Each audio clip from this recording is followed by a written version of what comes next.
Your firm's values inform literally everything that you do, and they're a key component to creating a compelling point of view. But most firms don't do them well. When they're clearly articulated and lived out, they inform dozens of decisions around how you operate. They become a litmus test for evaluating potential talent or when deciding to chase a potential client. They're critical for evaluating culture fit when considering an acquisition. They're a core part of your firm's DNA. And in this video, we're going to talk about why that is and how you can define them and how you can make them stick inside of your organization. First of all, why define your values? One, I think that your values actually can differentiate your company in the minds of your team and your customers. As we've talked about elsewhere, your brand is just the sum of things that people feel about your firm. All the interactions that they have with your team members, with your website, with everything else, all of those feelings, all the subconscious feelings that those interactions trigger. And a consistently lived out set of values are one of the key ways that you can shape those interactions. Seth Godin's famous for providing a very useful shorthand here during positioning exercises. He suggests that you say the statement, people like us do things like this, and then you decide what this is. It's not the product or the service that you provide, it's how you go about doing it and why. In other words, it's your values. And most firms can't answer this question, but the strongest ones do. There's a very famous example. It's not a professional services firm, but Harley-Davidson was once famous for saying, what we sell is the ability for a lawyer or an accountant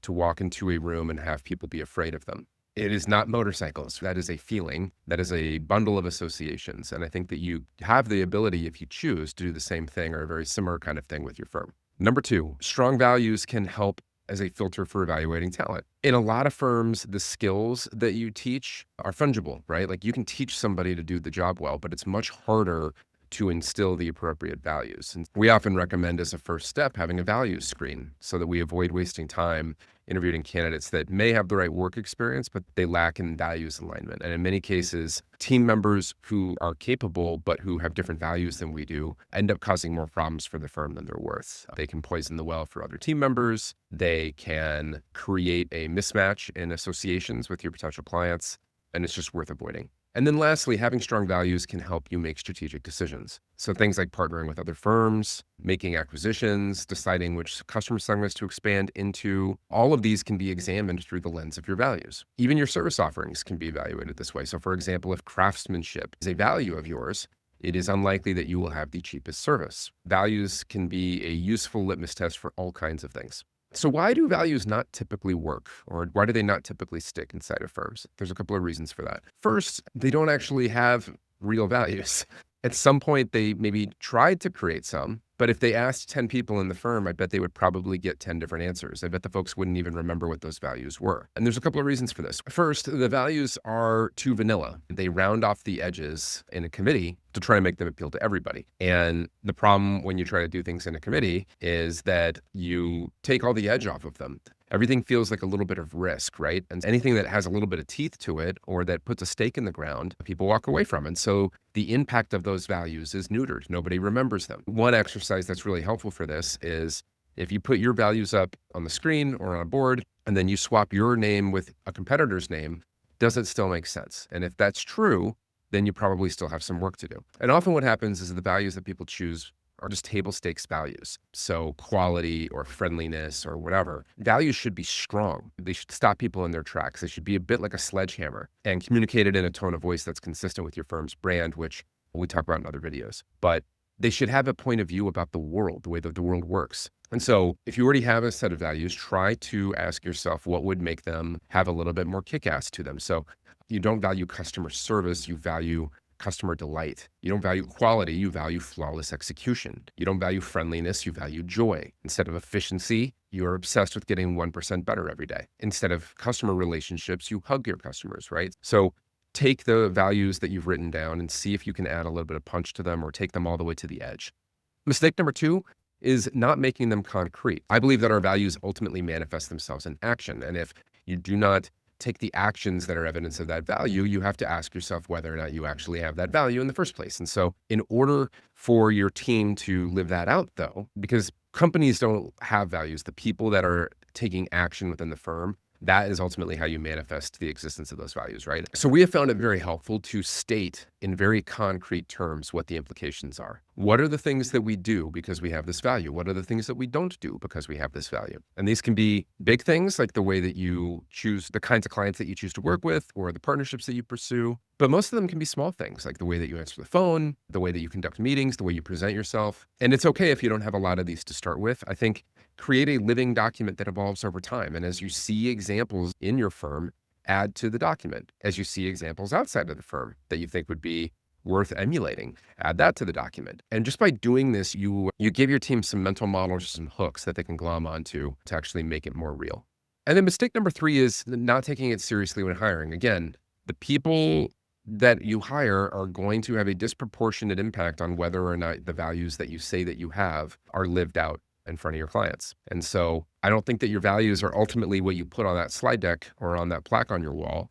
It's going to be some of the actions that the people take in your firm. And it's going to be really hard for somebody that doesn't share those values to actually live them out consistently. When things get hard, who you naturally are tends to come out, and making sure that you take that step seriously, I think, is really important. So let's assume that you've gone through this exercise and you define some values. They have some teeth to them. You've defined what you will and won't do as a result of having them. You're committed to them. How do you roll them out into the firm? Number 1, I think it starts with you as the leader. The most important thing that you can do to make values stick is to model them from the top down. And this is what happens anyway. It's just usually unintentional. I think that a lot of firms are ultimately just manifestations of the people who are leading them. And so if the firm is disorganized, it's because you're disorganized. If the firm is cruel, it's because you're cruel. If the firm loves people, it's because you love people. And so I think the firm inherits what makes you great, but also what makes you awful, right? And you might not realize this for years, but your team sees it. And so if your firm is going to become like you might as well do it intentionally. And implicit in that is shaping your own character becomes really important. Baking those behaviors that you identified into your daily routine until they become second nature becomes really important. So if you have a morning or a evening routine, and if self-reflection is a part of that, I'd consider asking yourself, how well did I embody these values today? And it's okay if you mess up, everybody messes up, but you want to be the person who takes modeling them seriously. Because if you don't take them seriously, it's unlikely that anybody else in your firm will either. Again, assessing your team, I think, is important. So for each team member that you currently have, ask them to assess themselves. And maybe you assess them too. But you want to ask yourself, do I embody this all the time? Do I embody this sometimes? Or do I not embody this at all? And you're not looking for 100% here, right?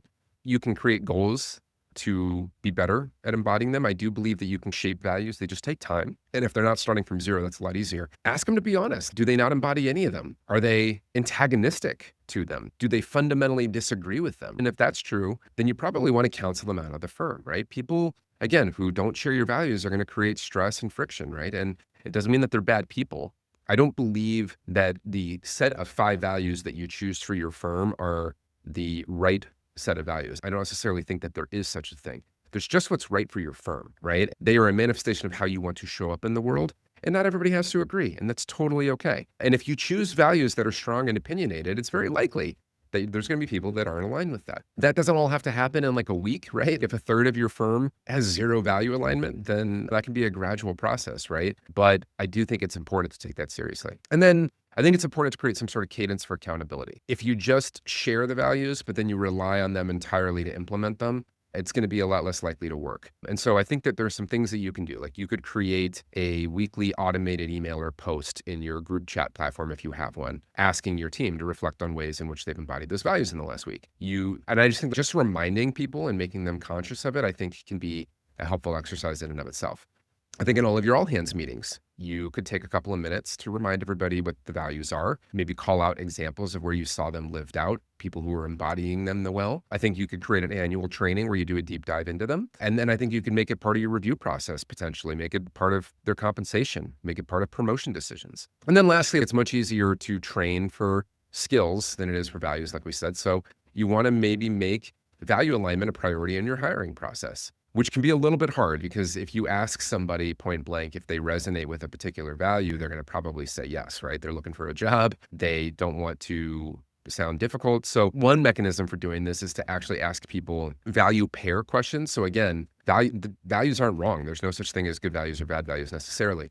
But if you put two different values on opposite pairs and you force them to choose, right? Making sure that both of them are positive. You don't want to signal that you think one is better than the other one, but you force them to choose, you're probably going to get a much clearer picture of who that person is. We've also seen people try to bake steps of these values into their hiring process in unintentional, but seemingly unintentional ways, right? So if cleanliness or conscientiousness or precision, let's say, matters as a value of yours, you could drop a piece of garbage accidentally behind you as you're leaving the interview and see if the candidate picks it up. Or you could put their binder on the table off kilter and see if they fix that. If promptness or urgency is a value of yours, you could send a follow-up note and see how long it takes them to reply. And again, if they don't do those things, it doesn't necessarily mean that they're a bad person or that they would be a bad employee, but it is a signal that they may not be aligned with your values, and you should take that into consideration. So that's it. Again, your values, if you consciously choose them, if you consistently live them out, I think can be a tremendous source of power and energy in your firm, a source for differentiation in the minds of your clients.